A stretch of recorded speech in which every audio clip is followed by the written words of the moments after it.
And now it's time for lefties losing it. And Democrat Representative Jasmine Crockett, well, she is back in the headlines.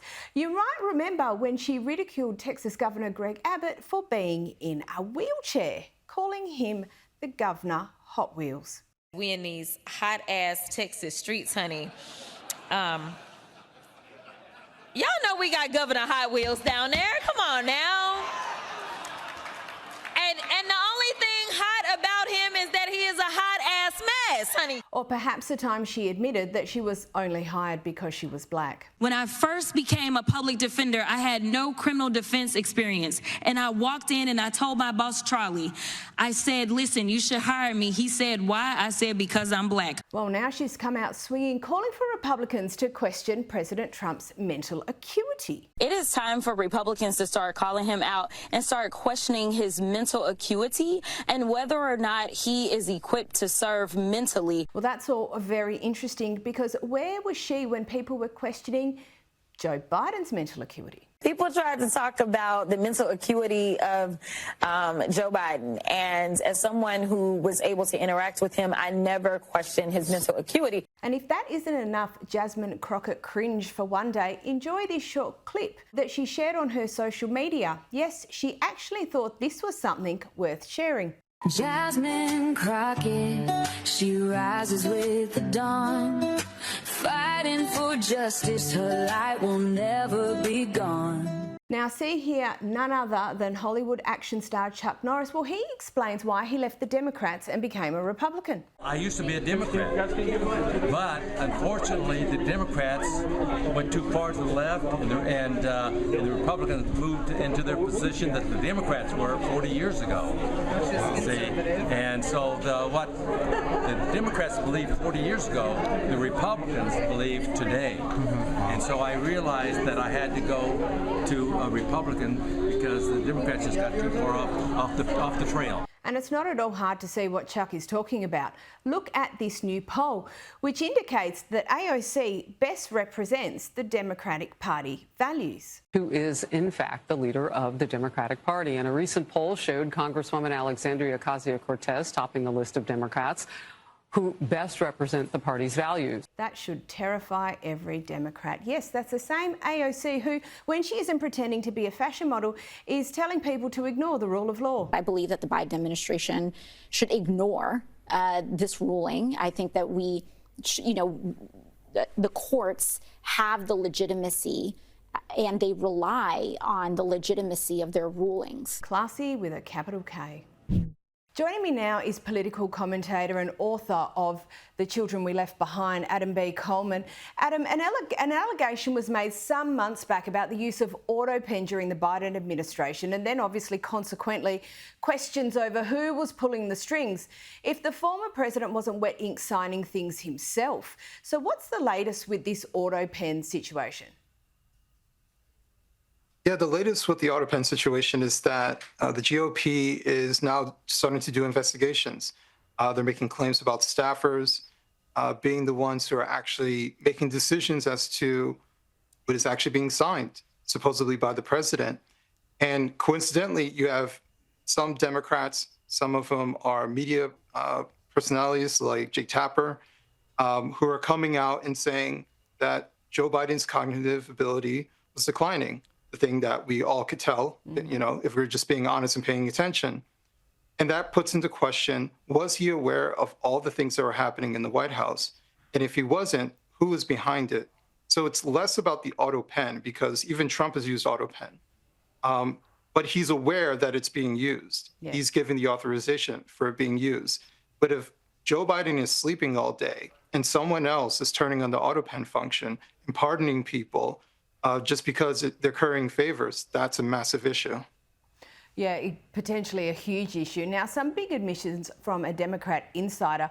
Now, there was an undercover video from Project Veritas showing DNC Vice Chair David Hogg revealing that Jill Biden's chief of staff allegedly held a lot of power. The bigger issue was like the inner circle that was around Biden. That's it. And I came straight to you and know, like Jill Biden's chief of staff had an enormous amount of power. Joe Biden? Jill Biden's chief of staff. That was like an open secret at the left.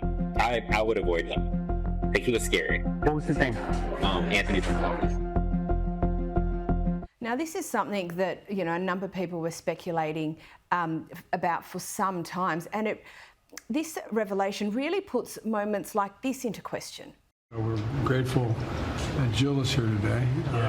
Heard that clapping, it wasn't for me. Today at the top of our meeting, Jill's going to give an update on the House initiative, White House initiative. Adam, what impact does this have on people's trust in institutions?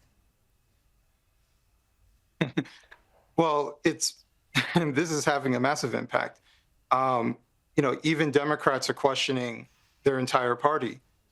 They're questioning, how did this man even end up in a position of power?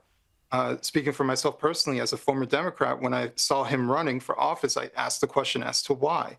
What is the motive behind all of this? Because it was very clear that he was falling apart. It was very clear he was belligerent. And it's also clear that the reason they wanted him is because he was controllable.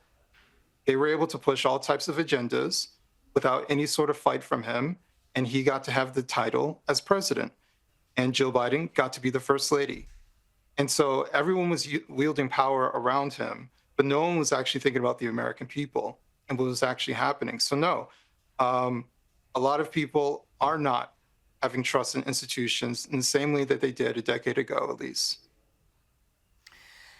Yeah, fair enough. And look, you can understand when those sorts of allegations are made that people really question even the most basic of institutions' functions. Now, onto a Colorado sports brand, and it's found itself in some trouble with the state's anti-discrimination law. What's the story here? Yeah, essentially, their new law is an anti-discriminatory law, but it's a very progressive anti-discriminatory law.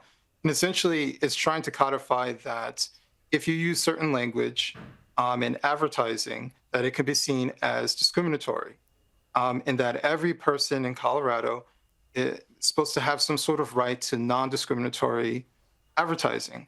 So if you're someone who is transgender and believes that even though you're a biological man, you're actually a woman, someone saying that trans women are men is someone that is being offensive to you. And so that could lead to all different types of lawsuits and things of that nature. So XXXY is suing because they're putting their business in jeopardy by saying biological truths, that biological men are men, regardless if they wear a dress or not. So this is essentially why they're trying to fight back against the state, and I hope they do well. Well, and we will see how that goes. But, I mean, this here is not a situation in isolation. Trump's threat to cut federal funding over the admission of trans athletes in women's sport has prompted a rule change in California. What's happened here? What's the latest with this? Yeah, essentially, they're reacting to Trump, but they're giving a lukewarm response. So the championships that they have, obviously, there are trans athletes who are competing, and it's, of course, biological men always competing in women's games. So what they did was, for the spots that the trans athletes were taking up, they added additional spots for the women who lost their spots because of the trans men being there, which is superficially fine, but at the same time, it doesn't remove these trans athletes who have a disadvantage or who have an advantage over the women. It doesn't remove them from actually winning. So they can still take medals. They still can win these competitions. So it's a moot point. It's like, okay, sure, we'll have more women be involved as they lose. Like, that's not any sort of fairness. And for them to think that this actually abides by what Trump is actually wanting, I think is far-fetched. But we'll see what happens. I think that there's more changes that are coming down the pipe. But if they think this is it, that this is definitely not the solution. Well, there really is a big difference between participation and competition. So I take your point there that it is a moot point. Now, our next story is almost amusing because when you think of the US Secret Service, you think of discipline. But a couple of officers have found themselves suspended this week in, well, what I would say is a rather unusual set of circumstances.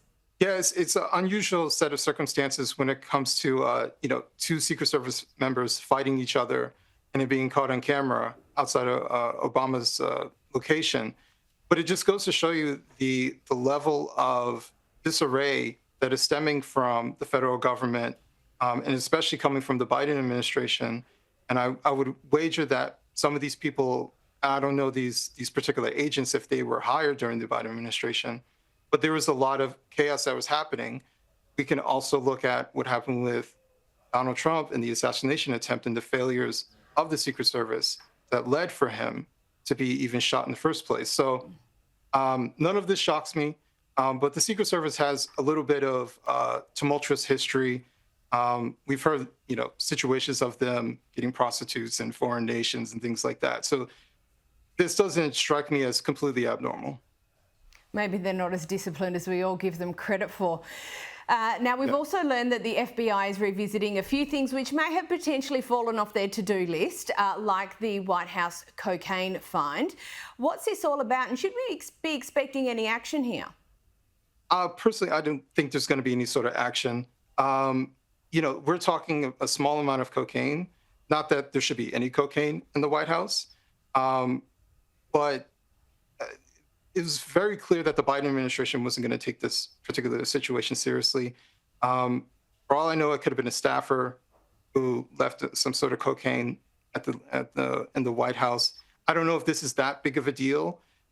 If it was a lot of cocaine, if it was a large mountain of cocaine, then it would be a different story. But it looks like it was for personal usage. They can do their investigation, but I don't think much will come from it. Now, on to Democratic Senator Michael Bennet, and he's had a crack at his own party, his party's brand, I should say, and I'm sure there's some truth in it, but shouldn't these concerns be raised and dealt with internally? No. I actually like it that it's public. Okay. It shows that it tells the American public that they're finally waking up just a little bit. There's a little bit of glimpse, a little bit of a hope for them realizing that the Democratic Party is lost, and they finally recognize that they're a bit lost. And especially the Blue Dog Democrats, are getting fed up of the progressives who've taken over, who've led this charge of being anti-male and talking about patriarchy and everything is oppressive. So yeah, there's a bit of disgust, and I'm glad it's finally happening. I'm one of those Democrats who walked away and became an independent because of this very thing. It is a party that is not appealing anymore. It doesn't speak to the majority of the American population. They cater to a niche audience of typically wealthy elitists, coastal elitists, and they don't speak the same language I do. They don't have the same concerns that I have. So I'm glad that he's actually being public about it, because whether, the reason for him saying this is because he's anti-Trump, whatever, but he is speaking some truth, that their brand is actually terrible. And I suppose for people out there, like you who are worried about the brand, you're hoping that they maybe have just worked it all out. Now, the US's enemies have criticised Donald Trump's proposed $175 billion Golden Dome missile shield. Is this meant to be a joke? No, actually, he's very serious about it. I believe it was during Trump's first administration where Space Force was brought about. So he's very serious about reinforcing space, having some sort of space command, looking out for America's interests when it comes to space as well. Of course, North Korea and Russia aren't going to like it. Trust and believe, if they were the ones doing it, they wouldn't be complaining. So, they're saying that this might turn into another space race or arms race or some sort of race. But I don't really care what Russia or North Korea thinks about this. What I do care about is actually how much is it really going to cost. Some estimates are saying that his numbers are very conservative, where the real estimates may be 4 times the amount that he's claiming. So is this worth it? And actually, how long is it going to take? Is this just going to be more government bloat? And that's the thing that we should be concerned with. Yeah, that is a definite question that the American people, I'm sure, are very interested in. Now, NPR is suing the government over Trump's executive order, obviously, which was aimed at the public media. What's the claim, and does it have any merit? Yeah, their claim is that Donald Trump is impeding on their First Amendment rights, but he's not. The reality is that NPR NPR's budget is about 1% coming from the federal government. Even if it was 15 or 50%, NPR is a private organization, and they're not entitled to federal funding. And that's the biggest problem when it comes to NPR. They believe that they're entitled to the consistent, the status quo of receiving money from the federal government, just like much of the federal government or much of the apparatus that's attached to the federal government around DC especially. So no, you're not entitled to our tax money. It's not Trump's money. It's my money too. So if there are questions about your conduct as a private organization, the federal government doesn't have to fund you. And so very clearly, 99% of your budget comes from elsewhere. Fill in the gap. Yeah, totally. He's not stopping them from saying what they're saying. He's just saying that the American people aren't going to pay for it. They're two totally different things. Now onto the US university scene, and Trump has suggested that Harvard cut its international student intake to 15%. Now he's gone pretty hard on the Ivy League universities. What's this latest barb? What's the purpose of it? Yeah, when it comes to Harvard, they're once again upset that the gravy train is ending when it comes to federal funding. Even though they have over $50 billion in endowment, they're essentially a mid-tier hedge fund, they still think that they should get as much money as they possibly can from the federal government. And they especially don't like it that Trump is calling into question how many foreign students that they bring in and for what reason. And it's very clear. I mean, it's an open secret. You charge a crazy amount of money for foreign students to come into your school. You make a lot of money that way. And so you just keep increasing the amount of foreign students who can come through. And so they're calling into question the quality of students that are coming in, the reasons for taking in all these foreign students. And you know what? I'm all for it. I'm all for them looking out for because very clearly they're not very good at delegating how many, terrorist, sympathetic kind of students who are coming through who aren't here for the American experience, who are here to alter our society to some degree. And granted, that's not all of them, but they're obviously not taking Trump's threats seriously. And so he's exercising what he is saying. Oh, he is absolutely exercising what he is saying. Adam Coleman, thank you so much for joining us.